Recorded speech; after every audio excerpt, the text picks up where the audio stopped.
رسول کریم صلی اللہ علیہ وآلہ وسلم نے ارشاد فرمایا، میں تمہیں ایسی عبادت نہ بتاؤں کہ جس کو کرنا بہت ہی آسان ہے اور بدن پر وہ بوجھل نہیں ہے، بدن پر وہ ہلکی ہے۔ عبادتوں میں مشقت تو اٹھانا پڑتی ہے۔ آپ نماز پڑھنا چاہیں گے تو آپ کو وضو کرنا پڑے گا ٹھنڈے پانی سے، چل کے مسجد جانا پڑے گا، رکوع و سجود ہوں گے۔ روزہ رکھنا ہے تو آپ کو دن بھر کی بھوک کاٹنی پڑے گی، زکوٰۃ دینی ہے، صدقہ کرنا ہے، خون پسینے کی کمائی سے پیسے جدا کرنے پڑیں گے، حج کرنا ہے تو بہت زیادہ مشقت اٹھانی پڑے گی۔ جتنے بھی اعمال ہیں خیر کے، اچھائی کے، ان میں بہت زیادہ مشقت اٹھانا پڑتی ہے۔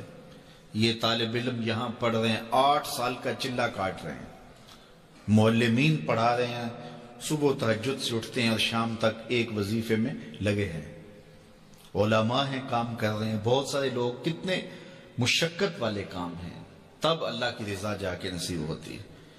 لیکن میرے حضور نے فرمایا تمہیں ایک ایسا عمل نہ بتا دوں جس میں بدن بھی نہیں تھکتا اور ہے بھی بڑا آسان؟ اللہ اکبر! فرمایا وہ عمل کون سا ہے؟ الصمت و حسن الخلق، خاموشی اور اچھے اخلاق۔ زیادہ بولنے سے بہتر ہے خاموش رہو، خاموشی میں نجات بھی ہے، ثواب بھی ہے۔ زیادہ بولنے والا جھوٹ بھی بول لیتا ہے، زیادہ بولنے والا گالی گلوچ اور سب و شتم پر بھی اتر آتا ہے، زیادہ بولنے والا کسی کی پگڑی بھی اچھال دیتا ہے، زیادہ بولنے والا غیبت بھی کر لیتا ہے، زیادہ بولنے والا ایسا مزاح کر لیتا ہے جس سے کسی کو تکلیف پہنچے۔ زیادہ بولنے والے سے بہت ساری غلطیاں ہو جاتی ہیں، جو تھوڑا بولے اس سے غلطیاں کم ہوتی ہیں، چونکہ انسان کے زیادہ گناہ جو ہے وہ اس کی زبان کی وجہ سے ہوتے ہیں۔ ایک روایت میں آتا ہے جب صبح ہوتی ہے سارے اعضائے بدنیاں زبان کے آگے ہاتھ جوڑتے ہیں، بی بی تو چپ رہنا، چونکہ بولتی تو ہے اور مصیبت سارے اعضائے بدنیاں کو سہنا پڑتی ہے۔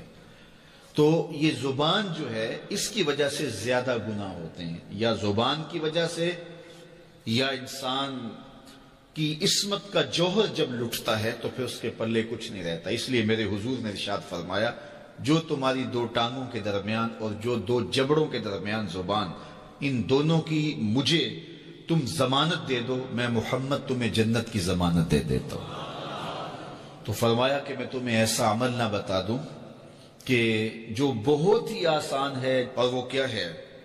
الصمت، خاموشی، وحسن الخلق، اور دوسری بات اچھے اخلاق، رویوں کی خوبصورتی۔ کسی سے ملو تو ہنس کے ملو، کسی سے بات کرو تو لہجے میں نرمی ہو، کسی کی عزت آبرو کا خیال رکھو، بڑے کا احترام کرو، چھوٹے پر شفقت کرو، مخلوق خدا پر رحم کرو، اللہ کی مخلوق پر شفقت سے پیش آؤ، رسول کریم کی امت پر رحم کرو۔ تو یہ ایسا عمل ہے جس پر کوئی مل بھی نہیں لگتا، قیمت بھی نہیں لگتی، بدن بھی نہیں تھکتا، لیکن نامہ اعمال نیکیوں سے بھر جاتا ہے۔ قیامت کے دن نامہ اعمال پر سب سے وزنی جو عمل ہوگا وہ حسن خلق ہوگا۔ حضور نے فرمایا کہ بیہودگی اور فحش کلام کرنا، یہ سب کچھ جو ہے، تو فرمایا یہ اسلام میں سے نہیں ہے، اور بہترین اسلام وہ ہے جس میں خلق اچھے ہوں۔ حضور نے ارشاد فرمایا کہ جو حسن خلق ہے